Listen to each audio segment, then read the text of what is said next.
Oi, professor Washington, tudo bem?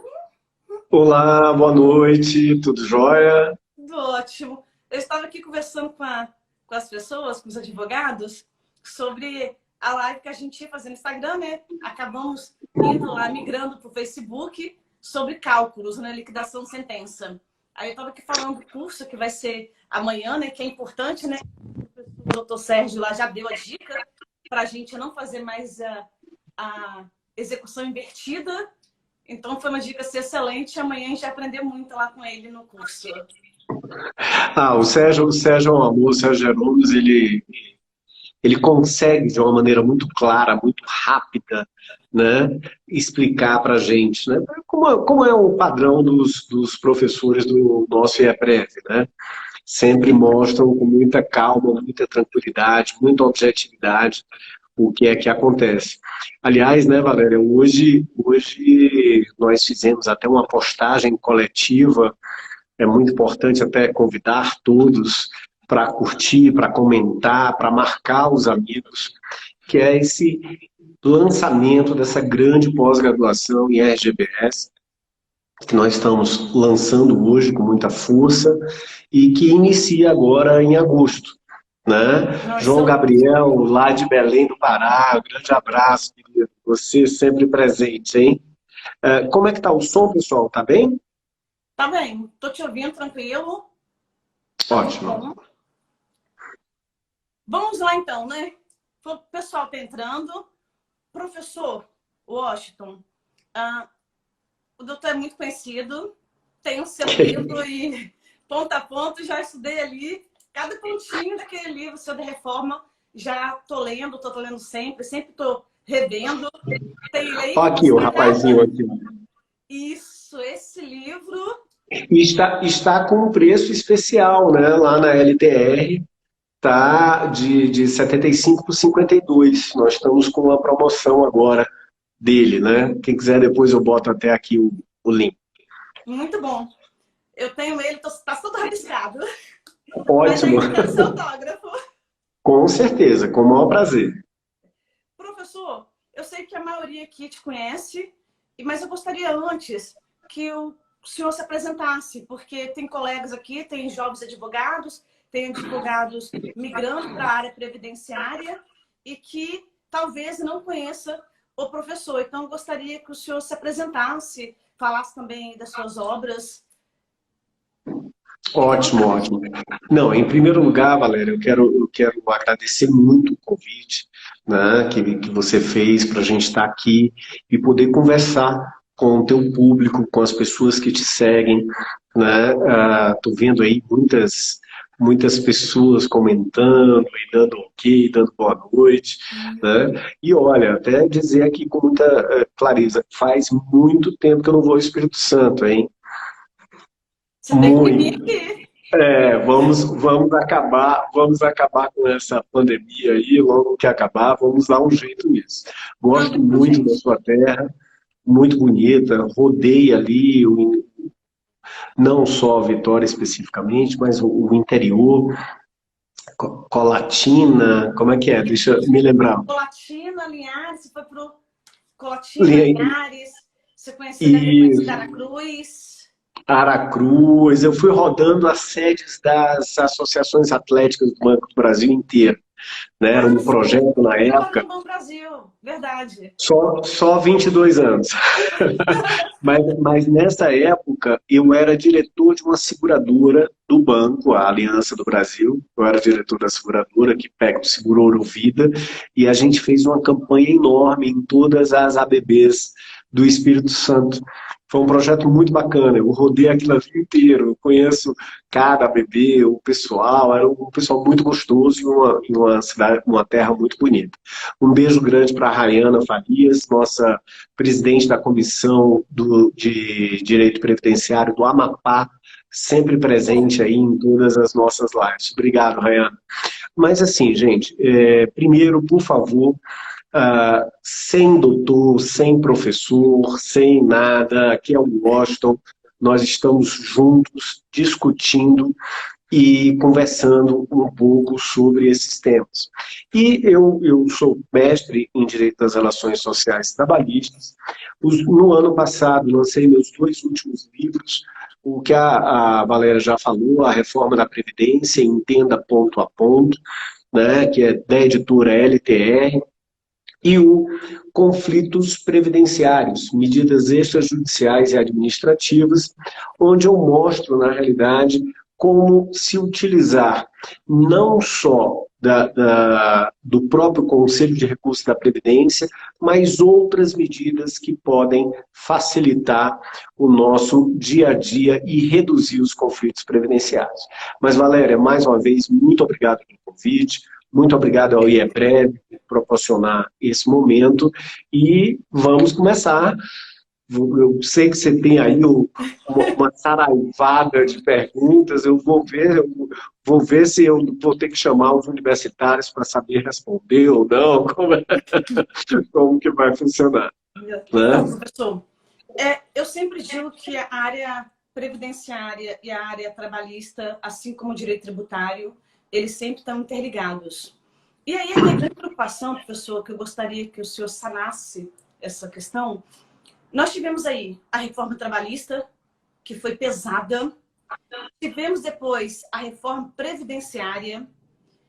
Tivemos diversas portarias e portarias. Recentemente teve aí o decreto, né? As alterações do decreto. E aí eu pergunto ao professor como fica a situação em relação no que tange a parte do custeio. Após o Covid, após a pandemia, como nós ficaremos, como o direito previdenciário e o direito trabalhista, quais os reflexos na seara, na parte do custeio que vai resultar essas alterações todas? Ótimo. Poxa, uma pergunta profunda. Ainda bem que a live vai ser de 2h30, então dá tranquilamente para a gente conversar sobre tudo isso, né? Vivi, um grande abraço. Está aqui também acompanhando com a gente a nossa representante e coordenadora do IEPREV lá no Rio Grande do Sul, que é de Camaquã. Né? Eu ainda também não conheço essa, né? Mas assim, gente, veja, realmente a pergunta é super, super interessante, porque nos últimos anos, não só o Brasil, mas o mundo, ele tem feito um revisitar, ele tem feito um leque de reformas sobre os direitos sociais. Tá? Nós tivemos, na realidade, um movimento pendular, que a gente chama, onde, num primeiro momento, há um esforço muito grande para a implantação do chamado Estado do Bem-Estar Social, e depois, como isso tem um custo muito grande, acaba o pêndulo indo para o outro lado e havendo um movimento de redução desses tipos de benefícios. Esse é um movimento histórico que existe desde que o mundo é mundo, desde que a gente começou a tratar, de Bismarck até aqui, a tratar sobre os direitos fundamentais e as garantias, e principalmente os direitos da Seguridade Social. Mas você falou bem que, no caso específico do Brasil, nós estamos passando por uma situação na qual o direito do trabalho, que teve a reforma, a Lei 13.467 de 2017, né, em novembro, coincidentemente, olha, sempre em novembro, né? Em novembro lá de 2017, em 11 de novembro de 2017, entrou em vigor a reforma trabalhista, a Lei 13.467 de 2017, que basicamente, se a gente puxar com muita clareza, fez o quê? Flexibilizou as relações do trabalho, priorizando a autonomia da vontade do trabalhador e priorizando as novas formas de contratação. A contratação por meio de uma pessoa jurídica, a contratação por meio do trabalho intermitente, a contratação por meio da terceirização, vários novos institutos. Agora, a Valéria, com muita propriedade, e aí, Valéria, eu quero parabenizar a tua ideia desses diálogos entre o direito do trabalho, o direito previdenciário e agora também, né, eu vi que vai entrar uma fase agora do direito tributário, né? Parabéns, eu achei muito bacana. Até sugiro depois que você, de repente, faça até artigos e livros sobre esses temas, porque é uma interseção muito importante, muito interessante. E acho que é uma novidade, eu nunca vi ninguém fazer isso, Valéria. Então, parabéns pelo projeto. Com certeza, tanto para escrever quanto para ajudar a publicar. Agora, o que é que isso impacta o direito previdenciário? Por quê? Tudo bem, nós estamos falando do direito do trabalho, tivemos toda a discussão em cima do direito do trabalho, a redução dos benefícios, a flexibilização dos contratos. E o que é que o previdenciário tem a ver com isso? Muito. Primeiro, como você já falou, do ponto de vista de custeio. A partir do momento em que eu oficializo a chamada pejotização, ou seja, a chamada utilização de pessoas jurídicas para fazer um antigo contrato de trabalho, o que é que impacta logo diretamente nisso? Poxa, as alíquotas, os recolhimentos são totalmente diferentes. Eu recolho lá enquanto pessoa jurídica, eu não recolho do contratado, né? Que em tese é ele mesmo. Só isso aí já é uma grande diferença. Muitas dessas pessoas jurídicas são microempreendedores individuais, que aí ainda tem aquela alíquota diferenciada com o valor reduzido, e além do valor reduzido, ele só tem direito à aposentadoria por idade, né? Somente por idade, não tem direito aos outros tipos de aposentadoria. Então, o que é que vai acontecer nesse aspecto? Ainda com o trabalho intermitente, né? A possibilidade de o trabalhador nem sequer conseguir a quantidade para compor um salário de benefício, né? Tudo isso vai fazer o quê? Vai ter uma redução da arrecadação da Previdência Social, que é uma outra discussão que nós temos que fazer muito grande, né? Não sei, o tema é muito forte, eu joguei alguns pontos, não sei se você quer complementar alguma coisa, e aí aproveito para dar um abraço para Carla Bezerra, que é, na realidade, aqui a presidente da Comissão de Direito Previdenciário da ABA, Associação Brasileira de Advogados, aqui em Brasília, né?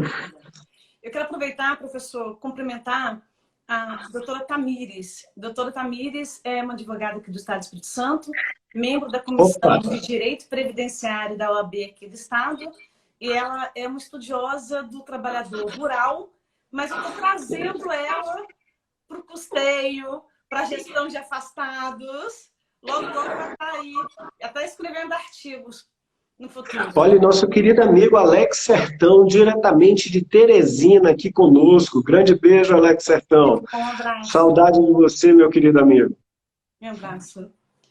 Então, professor, a preocupação grande após Covid, a gente está vendo aí o número de desemprego crescendo cada vez mais e cada dia a gente sabe de uma empresa que demitiu 300, 400 e aí vai. E aí como fica o previdenciário, porque a gente tem que falar de previdenciário, trabalhista, eles têm que andar sempre juntos, e a fonte de custeio direta do trabalhador.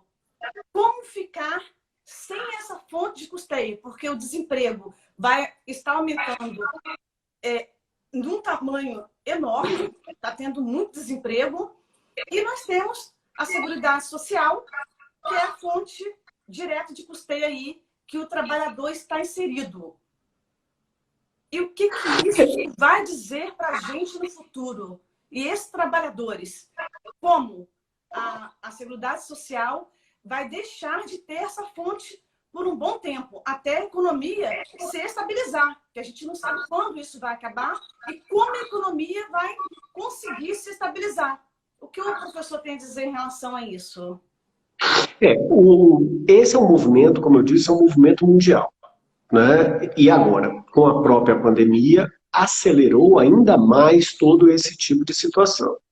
Agora, o que é que nós temos de ver também? Nós temos O Jean Biase, ele tem no livro dele da Reforma, que ele fala sobre o sistema previdenciário e a previdência complementar, é muito interessante, um livro que eu indico demais para toda e qualquer pessoa ver. O próprio Valera, agora, já está começando a discutir sobre a revisão do modelo de repartição nacional. Tá? Porque quando a gente vai para o modelo de repartição, que eu tenho uma lógica, na realidade, de pessoas trabalhando, modelo de repartição com impacto intergeracional, pessoas trabalhando para sustentar quem não trabalha, né? Quando eu tenho a divisão igualitária entre todas as pessoas que estão ali repartindo os seus riscos, eu começo a ter alguns problemas e isso está muito claro no mundo como um todo. Washington, você é contrário ao modelo de repartição? Não. Eu acho interessante, aí mais uma vez, o Jean Biase fala isso de uma maneira muito bacana, o que ele chama dos 3 pilares da Previdência. Um primeiro pilar que teria um modelo de repartição simples, sim, do mesmo jeito que nós temos hoje, né? Onde você tem um impacto intergeracional, onde você tem um suporte do governo, onde você tem um suporte das empresas, dos empregadores. Só que essas pessoas e esses valores seriam muito reduzidos, né? Seria ali, hoje, algo do tipo 1,5, 2 salários mínimos no máximo. Que se nós formos falar, é a verdade que existe hoje, né? 82% da população, né, dos benefícios de aposentadoria são de até 2 salários mínimos. É assim que funciona. Beleza. Então, essas pessoas teriam um modelo de repartição. O outro pilar seria um modelo de contribuição definida, uma espécie de previdência complementar aportada pelos empregadores e pelo governo, para esses valores acima. E o terceiro modelo, o terceiro pilar, seria a previdência complementar pública. Washington, por que você está falando isso? Porque, assim, a lógica do custeio da Seguridade Social com base somente na receita de folha de pagamento, este é um conceito que não dá mais para persistir. Não dá. Eu tenho até um orientando hoje que ele está fazendo uma dissertação exatamente nesse sentido, né? De uma nova forma. E onde é que deve vir essa receita para custear a Seguridade Social? Não é da folha, ela tem que vir da renda e do patrimônio. E da renda e do patrimônio puxar. Só assim nós poderemos implantar um programa de renda básica, um programa de renda básica, independente de contribuição. Só assim a gente pode flexibilizar os custos da folha de pagamento, ampliando o emprego. Só assim a gente vai poder fazer uma previdência realmente social para a base da pirâmide e viabilizar a previdência complementar em regime não de repartição, mas de capitalização para os outros pontos. E aí, Valéria, é tenso, porque assim, quando você vincula um emprego, você entra num círculo vicioso. Você não contrata porque o custo é muito alto para contratar. Se você não contrata, a pessoa fica na informalidade. Ou, agora, com a flexibilização das leis trabalhistas, você vai para outras formas de contratação que não geram receita, não geram fonte de custeio para a Previdência Social. Então, o que é que nós temos que discutir na realidade? Vamos deixar de tapar o sol com a peneira e vamos ter clareza que essa lógica de custear a Seguridade com base em folha de pagamento não tem mais futuro. O que nós temos que discutir é o quê? Vamos ver outras fontes, a meu ver, o imposto sobre a renda, o imposto sobre a propriedade, e dele destinar para a Seguridade Social. né? Concurso de prognóstico, Amaury Ludovico, ele também continua, né, dentro dessa lógica, porque o concurso de prognóstico, se você olhar, ele é uma forma de imposto sobre propriedade, porque ele gera propriedade para uma outra pessoa. Esse é o ponto. Boa colocação, Amaury. Mas o ponto é, tem que se chegar a um equilíbrio para desonerar o folho. Porque não adianta, gente, essa flexibilização dos contratos de trabalho, isso não vai voltar atrás. A tendência é o contrário, é que fiquem mais flexíveis, né? Então nós temos que arrumar outras fontes que não a folha de pagamento para manter a Seguridade Social. E precisamos também fazer o quê? Vamos, eu vou receber muito xingamento aqui, tá, Valéria? Mas assim, eu entendo particularmente que a Seguridade, e principalmente a Previdência, ela é social. Ou seja, é para quem ganha pouco. Ou seja, é para a base da pirâmide. Quem está acima disso, e olha, gente, você tem um teto da Previdência Social de R$ 6.000 numa economia como a nossa, é muito alto para uma parte muito pequena da pirâmide. E eu não vou nem falar de previdência, né? Alex Sertão está aí, de RBPS, que aí já tem outra história bem maior, não vou nem falar. Mas só se você considerar o teto de 6.000, é muito alto. Será que se nós criássemos um piso, até uma renda, estão se falando aí da Renda Brasil, a nova versão do Bolsa Família, com outros programas, pegando o PIS, pegando o PASEP, pegando o abono salarial, pegando o seguro-defeso e criando uma coisa só, né? Estão dizendo que talvez até o auxílio-reclusão acabe entrando também aí. Em suma, juntar tudo num programa de renda básica. Show, perfeito. E ainda, para quem contribui, ele pode ter um plusinho da renda básica. Sei lá, a renda básica é de um salário mínimo, Deus queira, né? Vai ser difícil chegar a isso, mas uma renda básica, sei lá, de 70% do salário mínimo, a pessoa que contribui, ela pode ir de 70 até 1,5 salário mínimo. E o restante vai o quê? Vai para a capitalização e previdência complementar. Tamires, um sonho, uma parte do IGF para a Seguridade Social. Com certeza. Agora, Tamires, se nós tivermos uma realocação da base tributária e das fontes de custeio voltada para a renda e para patrimônio, não seria nem necessário ter o IGF. Porque o próprio IGF vai ser o quê? Vai ser a questão da própria renda, que eu teria alíquotas maiores para quem tem uma renda maior. Eu teria alíquotas sobre os lucros e dividendos de pessoas jurídicas, e aí vai. Tá? A história do IGF é o bode na sala. Se bota o bode na sala para criar uma briga entre ricos e pobres, né? E não se discute a situação e vira, no final, só esse blá, blá, blá. Né? Eu acho que a lógica tem de ser o quê? Imposto de renda, imposto sobre a renda, imposto sobre o patrimônio, fortes, pesados, com a alíquota realmente progressiva, realmente pegando todo mundo, e disso tirar para a base de custeio.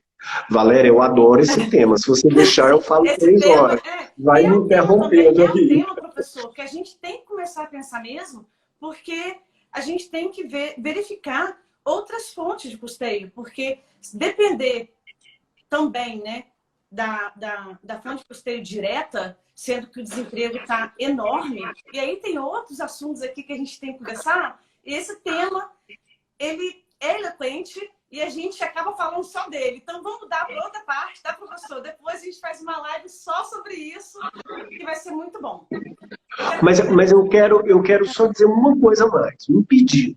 Sim. Para nós previdenciaristas. para nós que estudamos previdenciário, para nós que trabalhamos com previdenciário.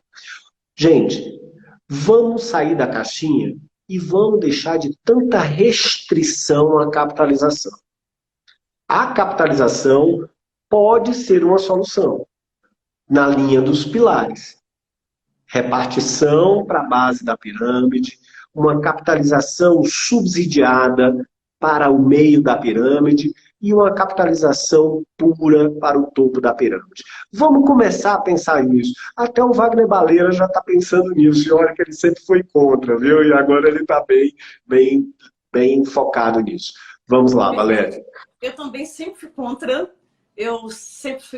a capitalização e já estou saindo um pouco dessa caixinha, pensando em outra fonte de custeio aí, que a solidariedade não vai ter como suportar. Então, a gente tem que sair um pouco da caixinha e nos permitir a pensar em outras hipóteses, pelo menos, né, professor? Quero cumprimentar aqui, nós estamos aqui o ex-presidente do TRT da 17ª região aqui do nosso estado, Espírito Santo. Recentemente, eu tive o prazer, a honra de fazer uma live com o desembargador, Dr. Hélio Mário de Arruda, sobre gravidez, as implicações na Previdência e no direito do trabalho, e foi excelente. E tem aqui também a jovem advogada, a doutora Ariane. Muito bom ter jovem advogado assistindo essa live, porque o previdenciário, além de ser extenso, a gente precisa estudar, e quem está entrando, a jovem advogado que quer advogar no previdenciário, já vai aprendendo que o direito previdenciário a gente tem que estudar e muito. E aí, eu como coordenadora do EPREV, né, adoro os cursos do EPREV também, então sempre falo, gente, oportunidade 1000 são os cursos do EPREV que a gente está sempre fazendo. Amanhã vai ter outro curso aí de cálculos previdenciários, então vão ficar atentos. O site do EPREV, qualquer dúvida, se vocês quiserem também, pode mandar um direct para mim, que eu ajudo vocês, né? No próprio site mesmo, vocês vão dar lá no site. E aproveitando, nossa vice-presidente acabou de entrar, nossa querida doutora Ana Paula, que também é coordenadora dos cursos de pós-graduação. E como nós falamos no início dessa live, gente, olha os nossos Instagrams, olha os nossos perfis no Facebook, que tem uma grande novidade lá sobre a pós-graduação em RGPS. Tá? Todos estão lá. E você sabe, né, Valéria, aqui no canto esquerdo tem duas carinhas, né? Duas carinhas no canto esquerdo superior. Quem segue o professor Washington, o que é que ele vai fazer? Clica nessa carinha, corre lá na carinha da Valéria e começa a seguir a Valéria. Você nem sai da live, você só clicando nas carinhas, você vai lá e começa a seguir. Quem segue a Valéria e ainda não me segue, é só clicar na carinha do Washington e aí vem, segue lá e volta para cá. Mas vamos lá, Valéria, você ia puxar uma outra pergunta. Outra pergunta em outra vertente, professor. A gente sabe, foi divulgado no TST, nós temos hoje 12 milhões de profissionais trabalhando em teletrabalho. O que isso, professor, resulta no previdenciário e na área trabalhista, no que tange o quê? A fiscalização do meio ambiente laboral. A responsabilidade, quem tem a responsabilidade de zelar por esse meio ambiente? Como fica isso, professor? E quais as consequências no previdenciário e no trabalhista? Vamos o teletrabalho, né, ele foi normatizado, né, ele foi positivado com a reforma trabalhista, como nós falamos, a Lei 13.467, onde ficou bem claro o que seria o teletrabalho, como que ele seria firmado, que ele seria firmado por meio de um acordo entre as partes, um contrato específico, onde seria um contrato volitivo, né? As duas partes teriam que concordar, só que o empregador, ele pode retirar você do teletrabalho com um comunicado de 15 dias de antecedência. Tá? Mas, em tese, tudo vamos dizer assim, combinado entre as partes. Isso já vinha crescendo, eu inclusive faço parte da Associação Internacional e da Associação Brasileira de Teletrabalho, onde a gente discute muito o tema. Tem um artigo meu publicado na revista Direito do Trabalho, da Thomson Reuters, onde eu fiz uma pesquisa da América Latina, América Central, Brasil, Estados Unidos e Europa, comparando todas as legislações, tá? Todas as legislações desses países sobre teletrabalho, tá? E qual é o grande ponto do teletrabalho, que aí não é um problema do Brasil, é um problema mundial, que foi o que você colocou. Primeiro aspecto. Como que você garante a segurança no trabalho? Como que você garante a saúde? Como que você garante a privacidade? Isso mesmo. E é engraçado, Valéria, quando eu fui estudar a Europa e os Estados Unidos, os grandes temas em discussão não era como aqui a gente fica preocupado. Será que a pessoa vai ter uma cadeira ergonômica, vai fazer descanso, vai ter uma luz adequada? Lá a grande preocupação era, calma, e a privacidade? Na hora que eu entro dentro do microcomputador da casa do meu empregado, como é que eu garanto que não vai ver as fotos da família que estão ali dentro, não vai olhar o imposto de renda que está salvo no laptop dele, não vai olhar os endereços, os contatos de telefone, né? Esse lá é a grande preocupação. Aqui no nosso caso, nós temos alguns pontos que não ficaram muito claros na reforma trabalhista. O primeiro dos pontos, quem que arca com os custos? Tá? Custos de quê?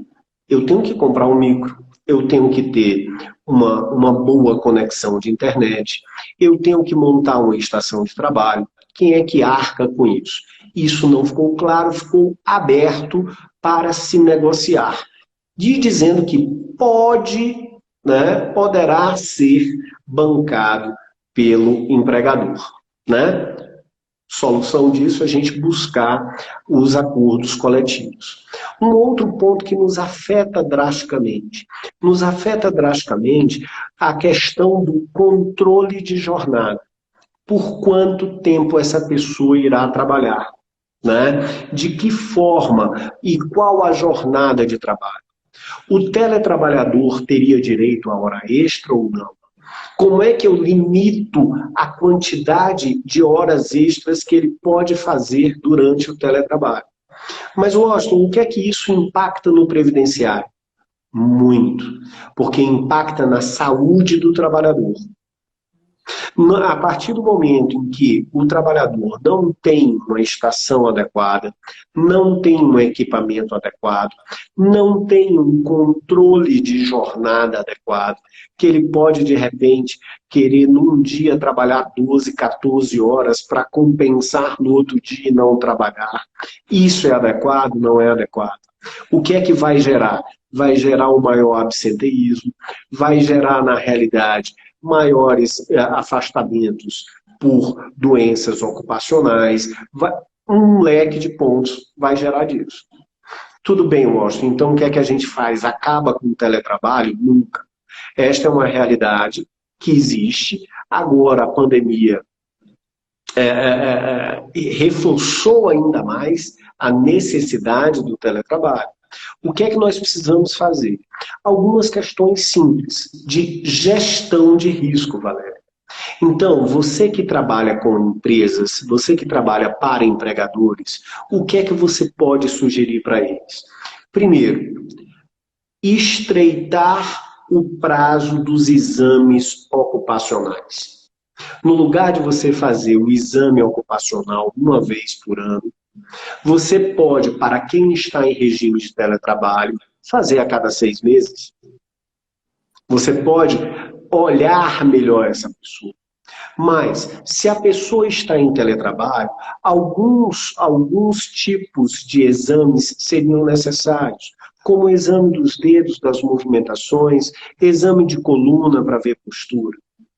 Além disso, do ponto de vista de gestão de risco, lógico que um trabalho de endomarketing, de marketing interno, forte, no sentido de explicar, no sentido de mostrar a importância.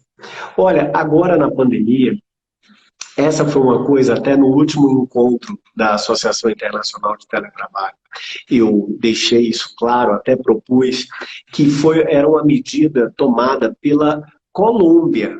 Olha, a Colômbia tem uma das legislações paradigmáticas de teletrabalho nessa pesquisa que eu fiz desses países. Eu vi, toda a América do Sul inteira, Chile, América do Sul inteira, né? Vi ainda o México, vi a Costa Rica, vi os Estados Unidos, vi Portugal, Espanha e Inglaterra. Tá? Nesse artigo, eu fiz exatamente a pesquisa sobre esses pontos.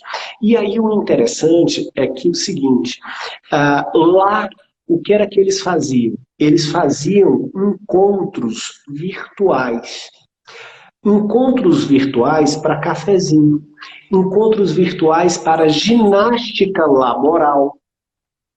E eu fiquei muito contente porque esse artigo ele é do ano passado, do meio do ano passado, primeiro semestre do ano passado, e eu fiquei muito contente que, por exemplo, hoje, com a pandemia, várias instituições públicas e privadas têm feito isso.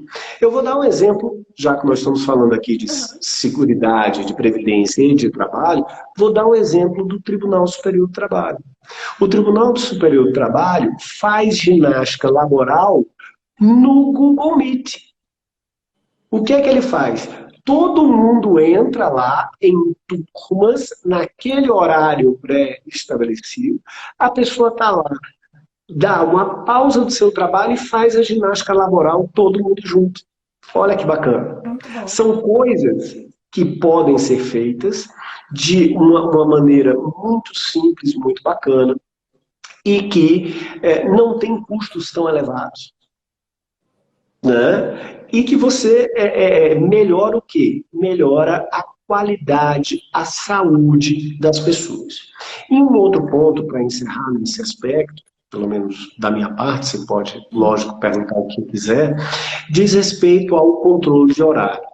O fato de a pessoa estar em teletrabalho, né, não significa que ela não tem uma jornada.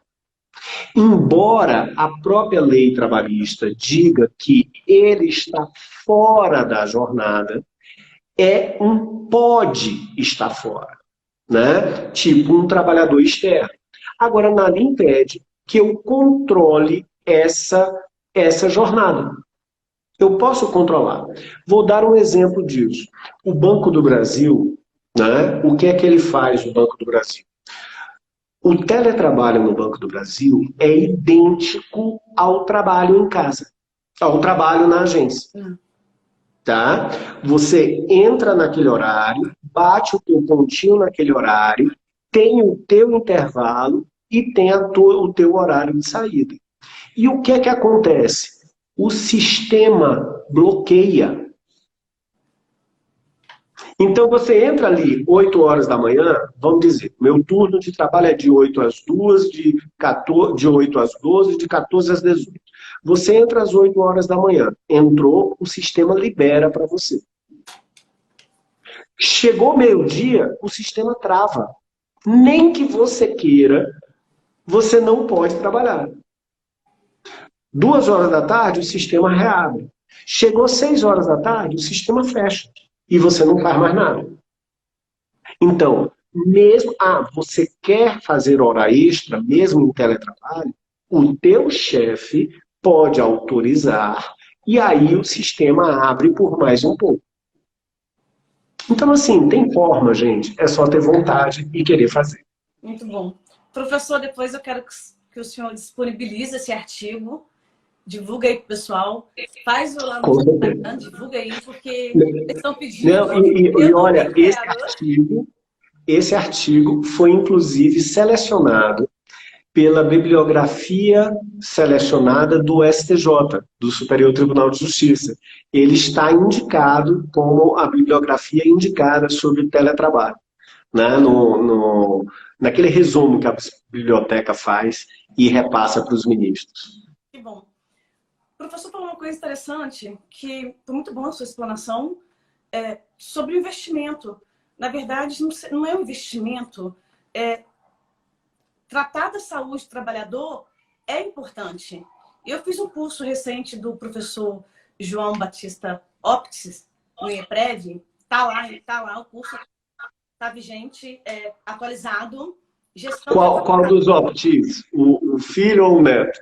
O filho. Do neto. Aí você me confunde. É o neto. É o neto, é o mais O novo. neto, que tem um livro de perícia, que eu uso demais. Perícia trabalhista, perícia previdenciária. E esse curso de gestão de afastado, ele diz isso. Não é um investimento. Tem que cuidar da saúde do seu empregado. Porque aumenta o FAP, traz transtorno para a empresa no futuro. A empresa pode ter uma ação regressiva. Então, cuidar da saúde do meio ambiente de trabalho é importante. Concorda, professor?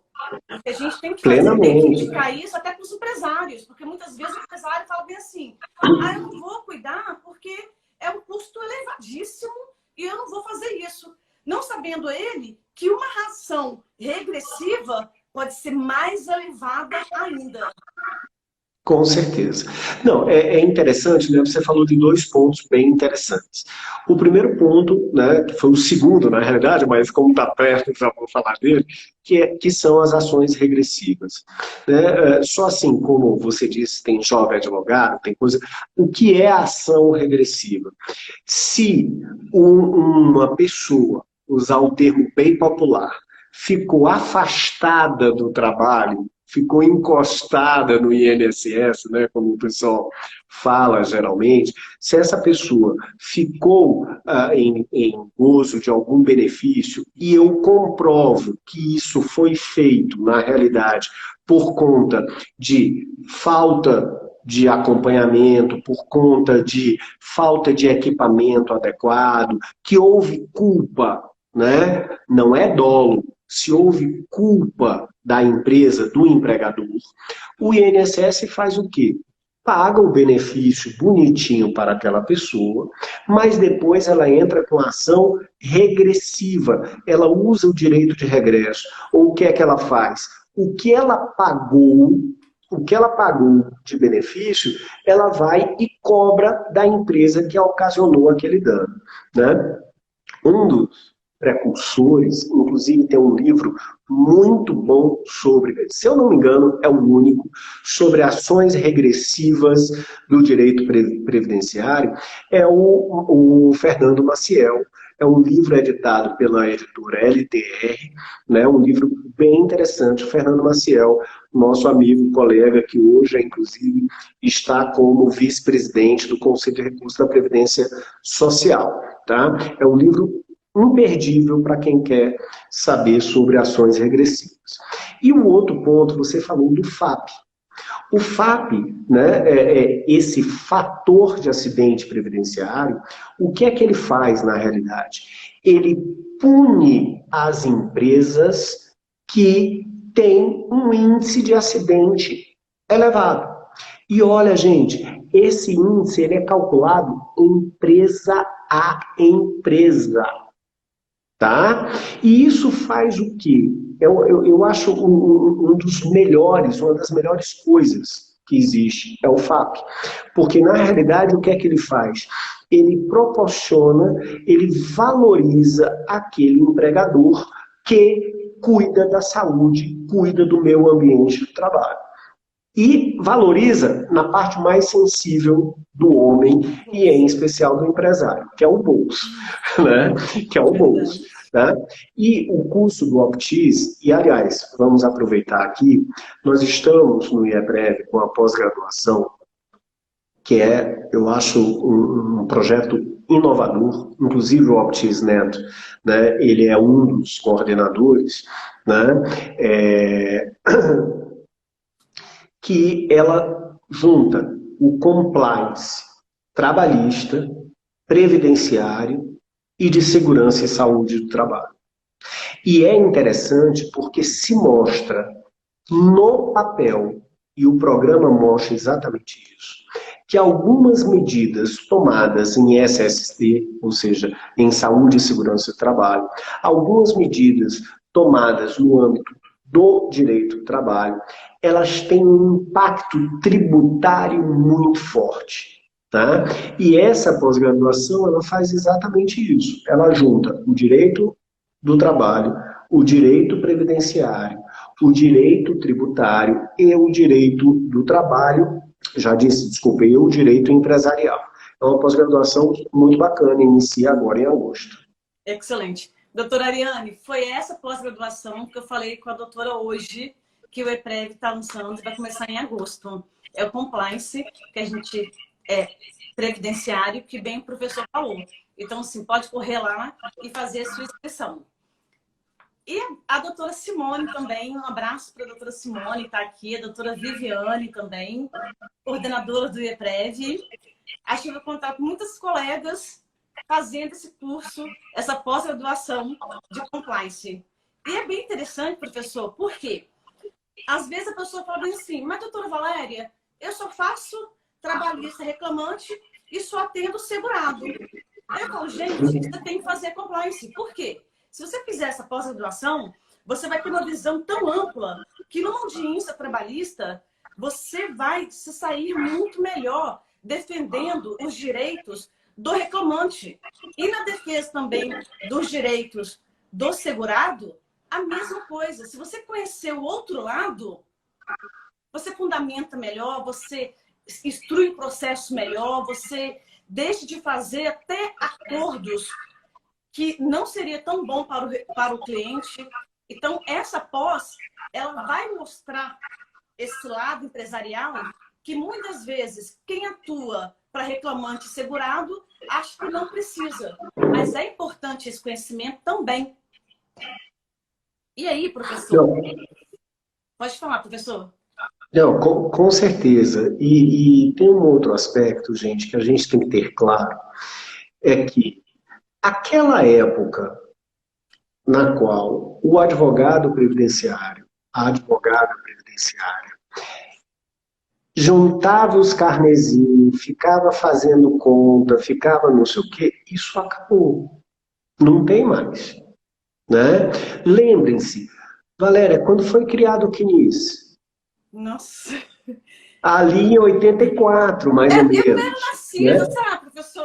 Mas, pois é, eu como os poucos cabelos que ainda estão na cabeça são muito brancos já, mas lá, o que acontece? O CNIS já está completando 35 anos, né? Na realidade, indo para 36 anos. O que é o CNIS? O cadastro de toda a tua vida da Seguridade Social. Então, o que é que vai acontecer, gente? Nós ainda temos nos escritórios muita discussão sobre o que está no CNIS, o que não está no CNIS, aí junto o documento, pega aquela coisa lá do passado, aquele comprovante de 1980, 1970, de recolhimento de contribuição, em suma, né? Isso vai acabar. Então, o que é que vai acontecer? Qual é o horizonte que a gente tem de ter? A maior parte dos benefícios de aposentadoria, eles poderão ser concedidos automaticamente. Por exemplo, Valério, quando a gente pega clientes que trabalharam em empresas sérias, que que são empresas sérias, né?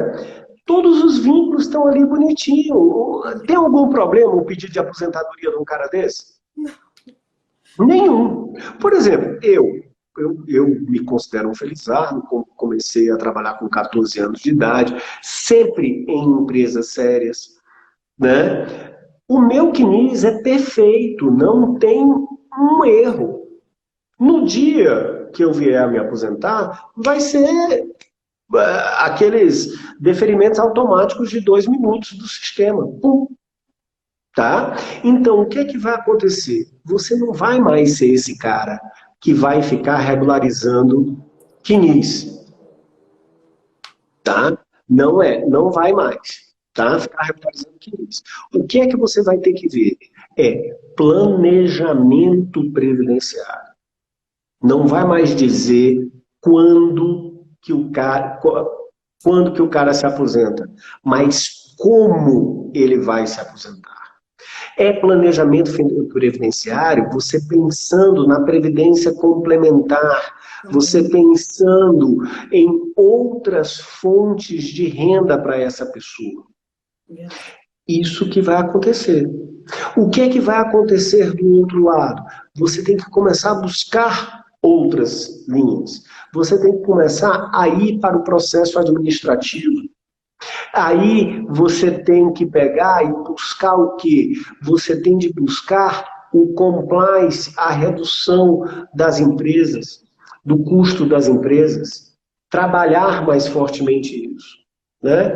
E, aliás, até já aproveitando, porque assim, para mim, do ponto de vista, Fabiana, eu concordo plenamente com você, e também o João, não, Bernardo Previdenciário, tá? Concordo plenamente com vocês, porque as palavras agora, né, na realidade, as expressões do advogado e da advogada previdenciarista são planejamento previdenciário, previdência complementar, tá? Esse é um mercado excepcional. Esse é um mercado que ninguém atenta, ninguém está trabalhando nele. Verdade. E é um mercado que tende a crescer loucamente, que já está crescendo loucamente. Aliás, Valéria, né, a Vivi, se estiver aí com a gente, ela até me ajuda, eu tenho um curso na sala virtual, onde eu vou fazer um curso de 4 horas na sala virtual, onde eu vou mostrar o quê? Previdência complementar. Primeiros passos e grandes oportunidades. Eu quero, em 4 horas, mostrar para vocês o que é a previdência complementar. Para você começar a estudar isso. É o tema do presente, não é nem do futuro. Verdade. Tá? Mas é isso, professor. O planejamento previdenciário, ele é complexo. Até mesmo para você conceder o melhor benefício. Você tem que ter esse conhecimento também vasto, que você pode oferecer ao seu cliente uma previdência complementar. Às vezes, o valor que ele vai se aposentar nesse momento vai causar até um desequilíbrio harmônico na família dele.